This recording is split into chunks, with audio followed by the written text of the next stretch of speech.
proving that family-operated restaurants truly are a family affair. From Phelan Family Brands, here's Grant Phelan.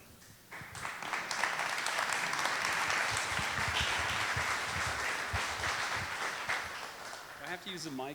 I talk really loud. Can you guys hear me? Yeah, it's probably better. Yeah, but I use my hands, and I'm going to go like this, so all right, I'll try it. So I got to admit, I'm a little stressed. I'm looking at all these wine glasses that are empty and cocktail glasses, and I just want to go grab the bottles and start pouring them out for you guys. We need a party, if you guys don't mind. So I'll go really fast so that we can get back to the bar. My name's Grant Phelan. I'm with Phelan Family Brands.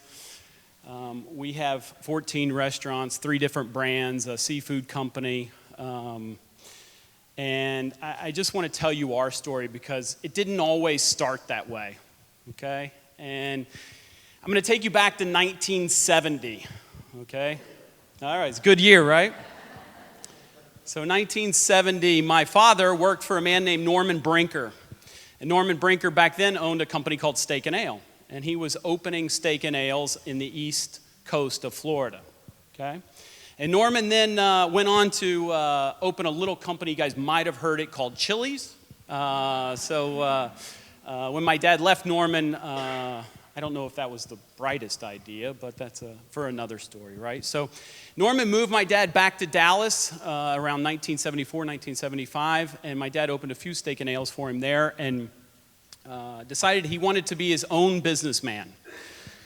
So he was in Dallas and he heard of this little restaurant in Wichita Falls that was for sale.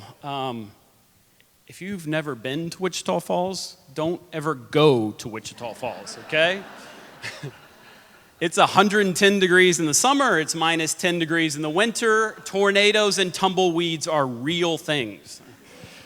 Anyways, he buys this little restaurant in Wichita Falls and it's the late 70s. So the oil boom is on, right? And everybody in Texas is making money and having a great time. So he goes on and he opens this little Irish pub type restaurant and he goes on and he opens another one in Waco and another one in Longview and another one in Killeen. And over 7 years or 6 years, he opens up 4 restaurants and he buys this nice airplane and a big house and a big car and we have all that fun stuff and my little brother and I are riding around in the lap of luxury thinking this is fantastic. And then guess what happens? Margaret Thatcher opens up the North Sea. Oil prices go from $44 a barrel down to $14 a barrel.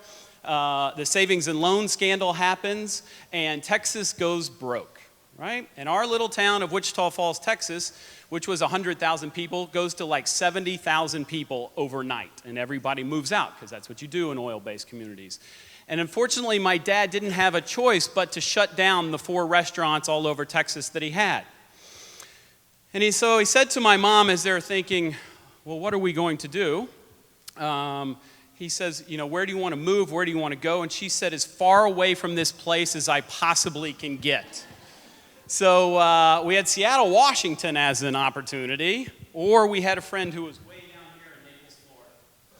And our friend said, hey, there's this really cool place called Naples, Florida. It's really booming. It's neat. You should come down here. So my dad and my mom packed everything we had into a blue cargo van and a trailer with plywood sides and a blue tarp on the top of it to keep the weather off of it, and put me and my brother in the van, and off we drove to Naples, Florida.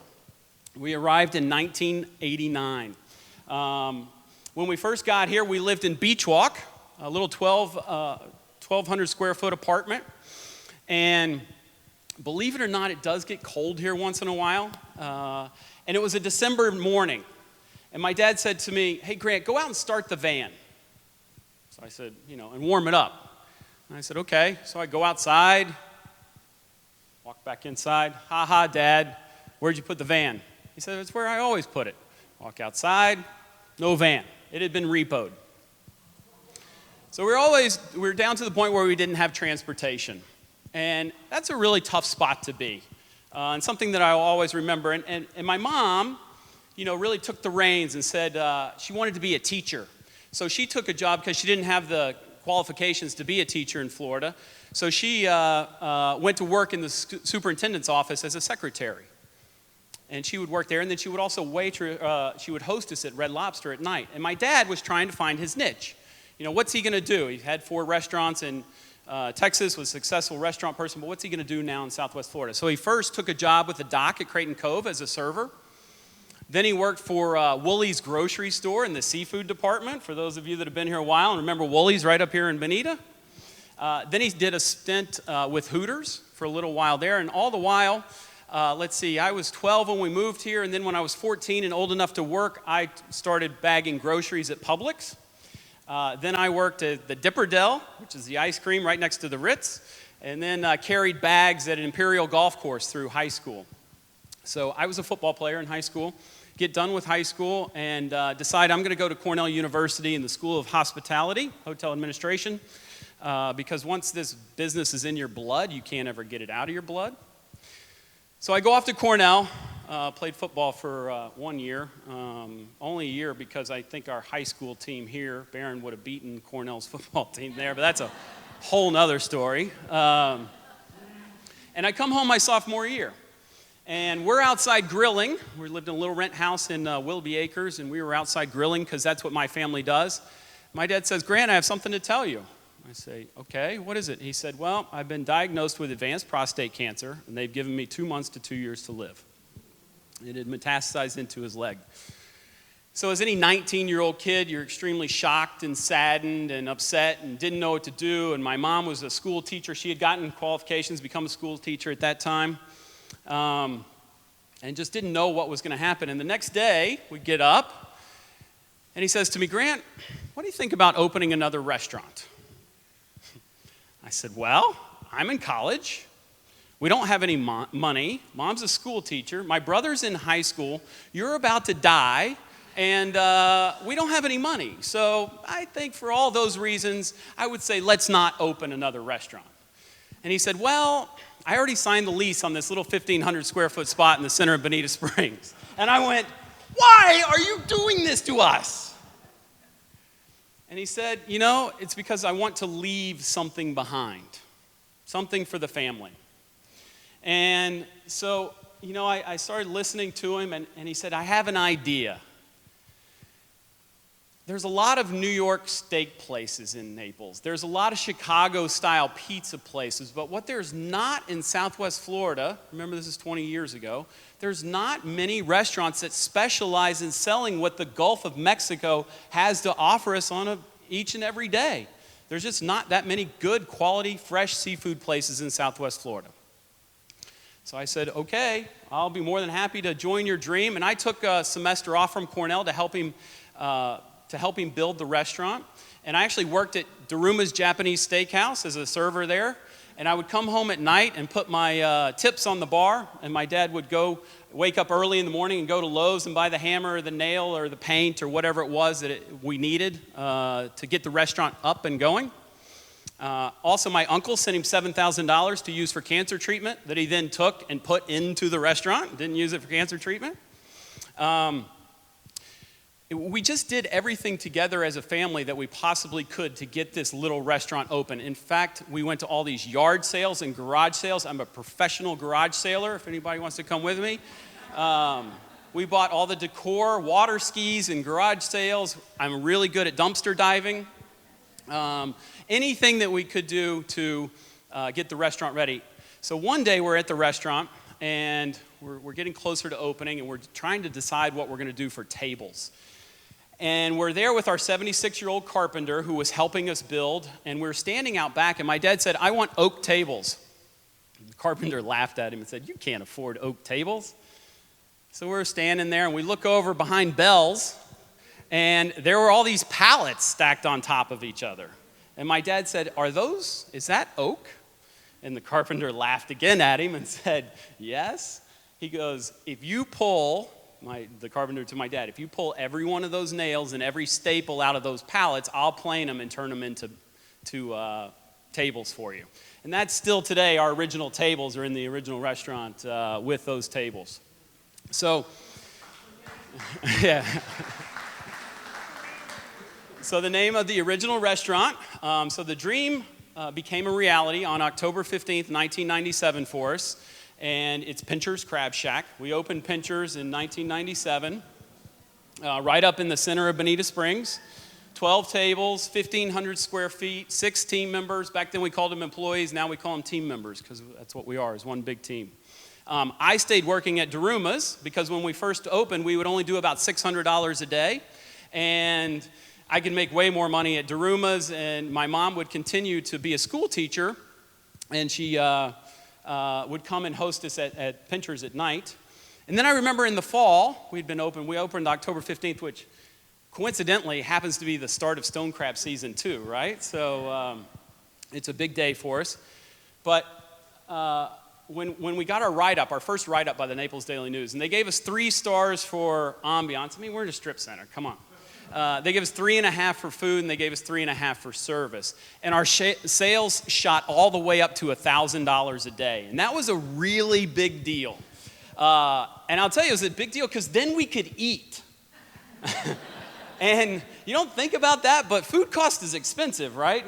And my mom would want snow crab. My dad would be like, you can't have snow crab. We can't barely afford to have this place as it is. So then we could eat. And we just built each customer one day at a time and continued to get up and work and build each table. And my dad would touch the tables, and I was always in the kitchen. In fact, I had a name, Fancy Pants, because I would wear chef pants every day within the restaurant.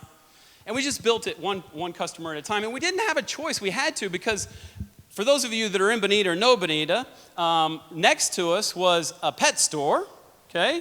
And then on the other side was Jean Nicole beauty salon. So if you can imagine the smells in mid-July of a seafood restaurant, a beauty supply salon, and a pet store going back and forth, right? And I still tell our team members today, as we're looking at the Gordon River in Naples, or we're looking at the Caloosahatchee, I said, think back to that little restaurant that we had to have the best food, the best service, in a clean environment for good value. Because we didn't have all these luxuries of these beautiful locations and beautiful views. So we built it one day at a time, one person at a time. And about 10 years ago was a really big moment for our company. Not my main supplier, but one of my fresh seafood suppliers said to me, he supplies the blue crabs and the stone crabs. He said, Grant, I'm not making any money in this. I can't catch any more product, and I'm moving back to North Dakota. And I said, uh-oh. I have been building this entire concept around the fresh seafood that you're giving me. I said, let me buy 50% of your company, and then I'll run all of my seafood purchases through you and not use anybody else. And so he let me buy in. And that was about 10 years ago. And since then, we've bought 4 blue crab boats and 4 stone crab boats. We have 10,000 stone crab traps and 10,000 blue crab traps. And we have our own grouper boats and shrimp boats. And we bring in all the fresh fish out of the Gulf each and every day, which allows us to control our supply back to the restaurants, which was a really big deal. We also just built some farms out in Immokalee. So when you're eating those green beans, it's fresh farms. And we just partnered with a group here to brew our own beer for us here in Southwest Florida. So, you know, it's a great story. It's a true American story. But the best part about this story is that my dad is still here today.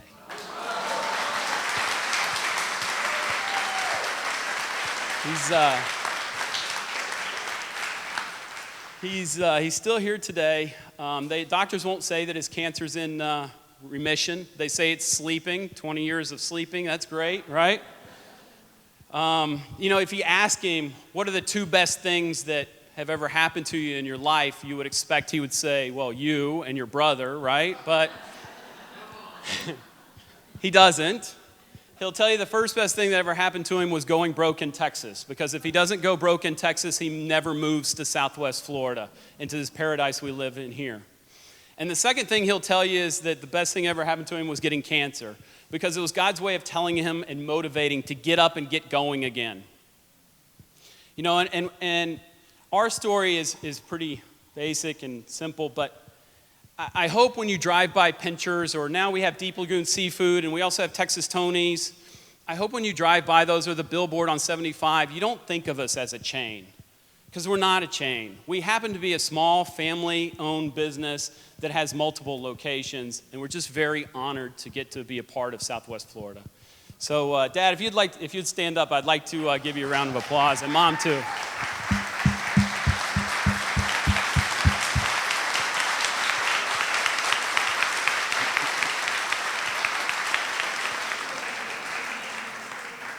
So that's our story. Thank you very much.